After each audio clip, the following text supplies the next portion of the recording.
want to be sure that the balance is all right so that you can hear my voice over the guitar. Because although the guitar doesn't realize it, I'm the boss, not the guitar.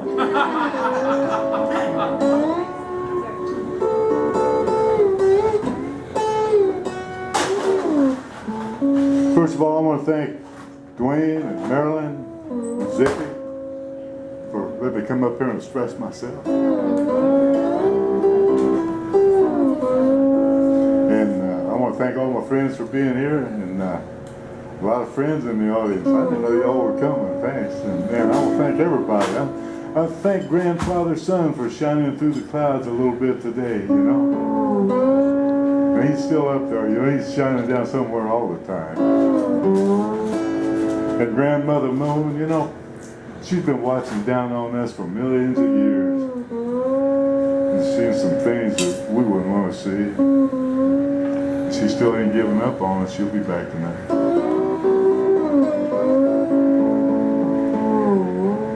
And this first piece I want to do for you is something I haven't done too much, you know. I'm trying to work on a kind of a new thing. You know, we all see strangers who walk on a different path than the one we're walking. And from time to time we see people like that and we make judgments. And they're based on nothing. You know, we don't know where the man's been or the woman. Don't know what their past is, what their experience is. And we'll go ahead on and make judgments about them.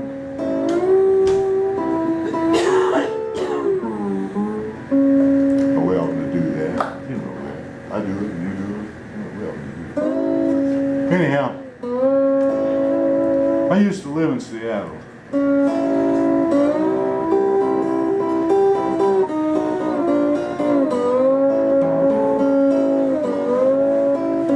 I lived in a neighborhood called Lower Queen Anne.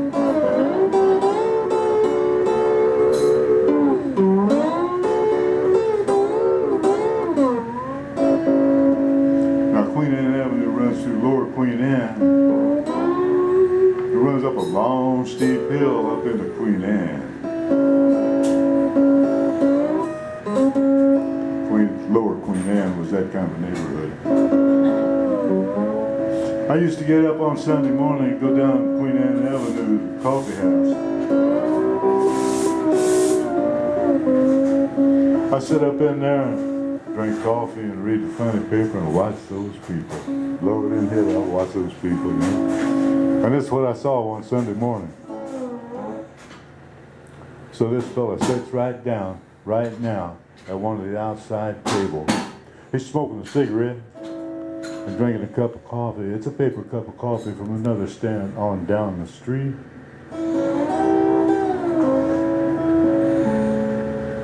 And his yellow and orange and white striped trousers argue with the lime green rain jacket that he wears over a dark blue hooded sweatshirt.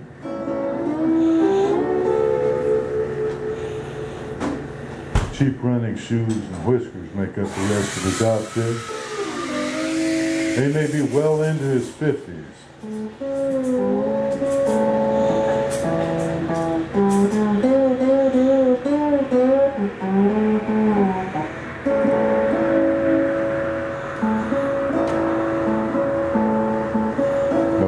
On that man's face, Lord in heaven, the lines on his face speak of brand new beginnings that didn't work. The lines on his face speak of damp-skinned mornings beside women that he should escape. And the lines on that man's face speak of leaving home.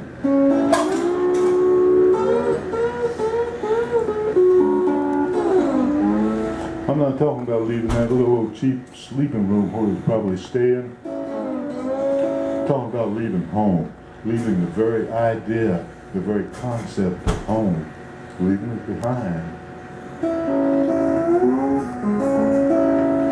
And the lines on his face speak softly of gathering determination to make it through yet another day. He glances from side to side. One cheap running shoes planted firmly on the concrete, his hands fidgeting at his crossed knees. And the other cheap running shoes dangling in the air. He's got a white cotton sock top showing. And he begins talking. He's talking to nobody. Or maybe he's talking to the whole round world.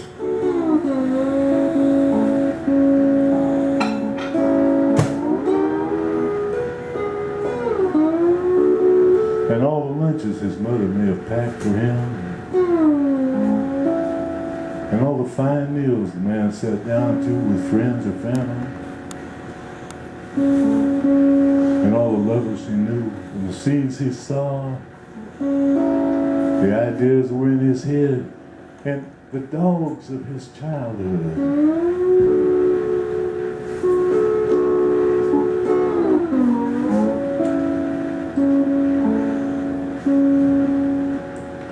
Close shaves the man escaped, and the ones he didn't.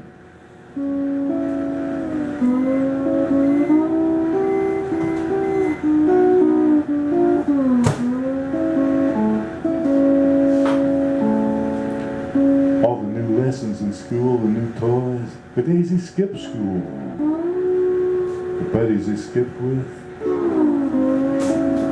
the kites he flew, the songs he knew, cars he tore up or wrecked, and the nights he shivered alone, wishing for family.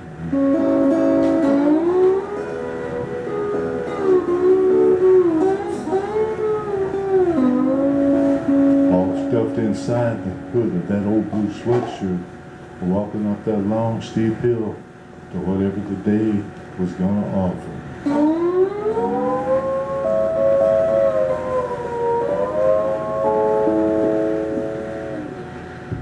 That's probably enough guitar for right now for me. And, you know,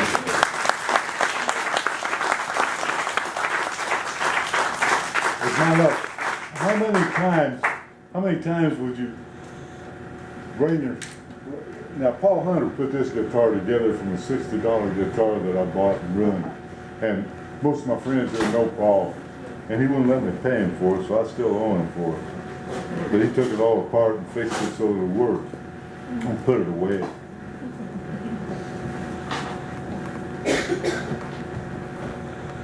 You all should notice probably that I remember to turn off the amp.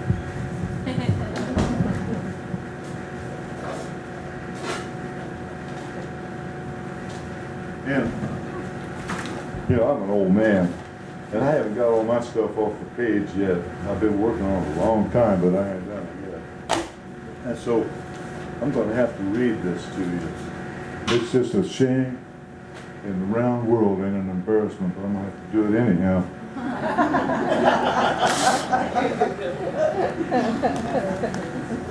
It sure is gratifying to see so many of my friends here, and a bunch of friends here that I don't even know yet. Anyhow, everybody here, if you don't know who Allen Ginsberg was, would you raise your hand? Don't know who Allen Ginsberg was. Oh my God, Lord in heaven. Well, Allen Ginsberg is the man who wrote the poem entitled Howl. And he was one of the beat poets. He died on April 5 from liver trouble in 1997, I believe it was. And he was quite a poet. Anyhow, this was the closest I could get to a date where I could kind of honor Allen. Because his best poem was Howl, and this poem is entitled Howl Again. Allen Ginsberg walked into the Blue Moon Saloon and chose the very next stool at the bar where I sat with a red hook reading a book. And rubbing his hand across the baldness of his Buddhist head, he said another vision had brought it back from the dead. And as we sipped our beers, he talked, and I stared straight ahead. It was Friday afternoon, right here in America. Alan's vision came from the east, like a beast at the feast, laying waste in poor taste as a noose with haste and chased reason into hiding, frightening the fools in the backyard pools while Americans left their balls in the shopping malls and brotherhood left the neighborhood, moving out in the night. So relax and enjoy it, Alan. This is America. Just back from the Beyond-O, Alan said peddlers of the condo were winking and grinning to the heat of that Congo beef, singing a condo songo, condo disco, disco condo from Redondo. Yeah. All the dudes drove Hummer cars with stars from titty bars riding along go just as long ago as the money holds out. But the mysterious hitchhiker still waits. Get hip, Alan. This is how Americans do it. Alan said he saw the Statue of Liberty drunk on her knees, puking pizza made of plastic cheese from feedlot cows, topped with sausage from tortured sows, while phony farmers took their bows for feeding us fake food from rows and rows of family farms, and the farmers demanded in an underhanded way the campesinos stay invisible. Hey, Mexicano, we need your labor, but we don't need you. Welcome to America. Alan saw students with report cards listening in schoolyards while military short hairs sat in lawn chairs, explaining how the training of killers and blood spillers who crossed the oceans carrying flags and returned to their parents in body bags, leaving grieving for the Arabs and the children in rehabs who adjust to new limbs is all for the good of freedom. How'd our oil get under your saw? We need it here in America. Alan spoke with alarm of trees growing in rows like corn on a farm, and poison spray coating all the apples while folks file quietly into the chapels to sit in rows for the preaching, and in schools the teaching says, be like the others and rat on your brothers. And if you get out of line, they're going to write notes to your mother who's too busy to bother. But then the TV comes on and everybody's quiet. Hey, we've got a counselor in a box. We're Americans. So it was Friday afternoon. It would be over soon when Alan sat near to order that beer. And as evening's crowd came in, Alan's voice was lost in the din. And so he began fading away, but he stayed long enough to tell me he's not mad, but rather he's glad to be gone when he sees what's been done in this land where the sun shone so brightly before. Then he paused at the door to say he sees those best minds howling still. And Alan said he saw the so-called powers who sit on their asses during business hours, looking down from windowsills of office towers at our urban ills while street-smart saints make pledges on rooftop edges.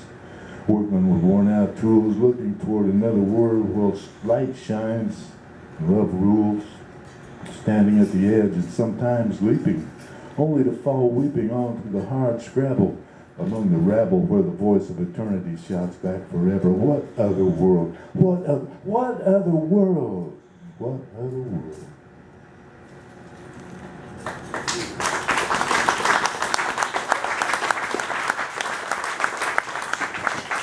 There used to be a school over here in California called the Northwest Regional Learning Center.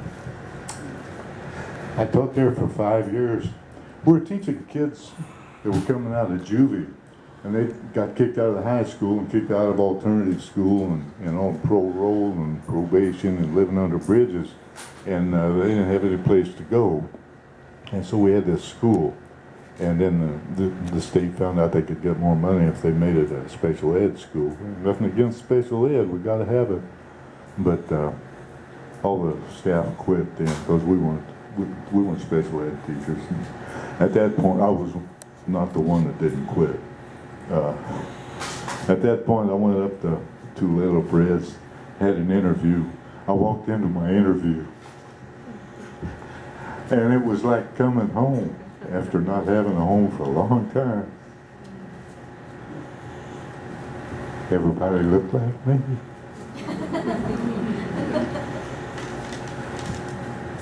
One of the first friends I made up there was an old guy named Raymond Moses. He was a Korean War veteran. He's probably gone now, I don't know. Is he still around? I'd like to see Raymond. So, Raymond Moses, early June.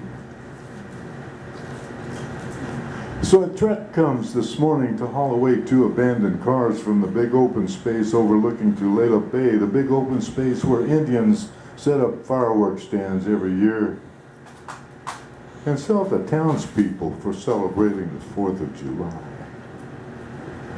Walking from the longhouse to the school, tribal elder Raymond Moses pauses to watch the junk men as they maneuver their wrecker's towing crane into position and hoist both of the beat windowless hulks one at a time onto a flatbed trailer.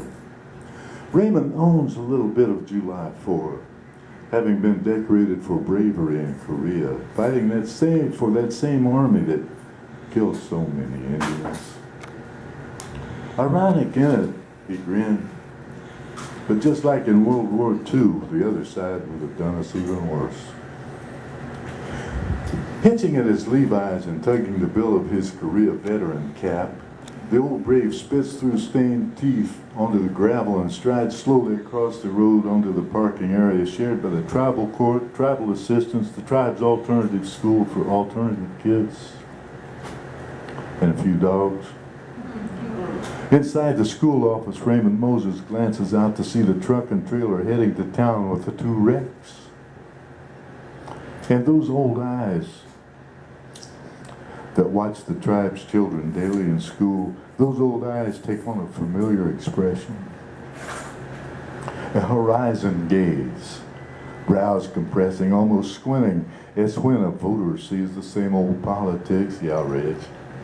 Or a laborer looks at his paycheck and feels ripped off, or like when the mother greets her teen daughter coming home disheveled just after dawn.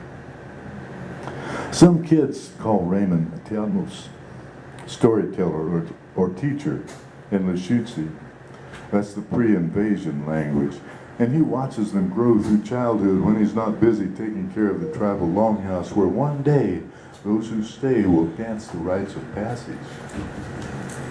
Raymond sees grandchildren of his contemporaries outgrow the elementary school, the middle school, high school, and he watches dark eyes peeking through straight black hair at the sad path of parents who bought it to carry out because they weren't welcome at the bar. Raymond Moses grins at hip-hop clothes, juvie detention haircuts. He acknowledges resigned faces, and he looks off when kids make fun of the old ways, because he knows when these kids go into town, they pass dozens of mute road signs naming their relatives.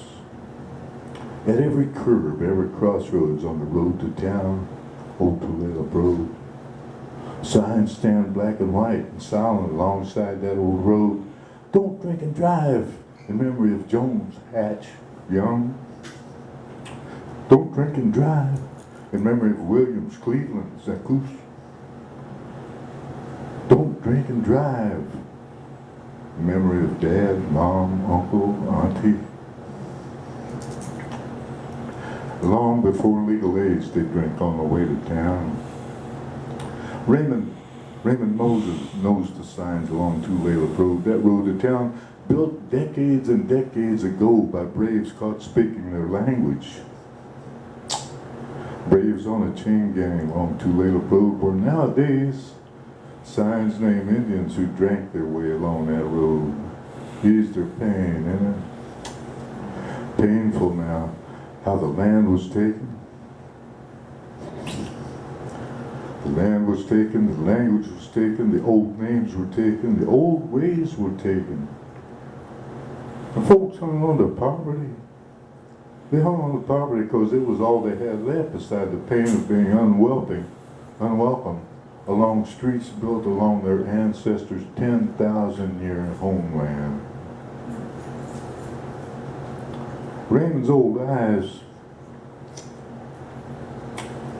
His old eyes show that loss, the resignation of witnessing the drunken, mistaken exit of a loved one who may soon be named on a new sign along Tulare Road, or who may someday return to slowly fall apart like those two abandoned wrecks on their last ride to the junkyard. And a while, just a little while after the truck disappears up Tulare Road, children wander in to begin their school day, and Raymond Moses greets them all by name. Greets them with a smile, with old eyes full of high expectations. Expectations that some will grow up strong and the tribe will survive.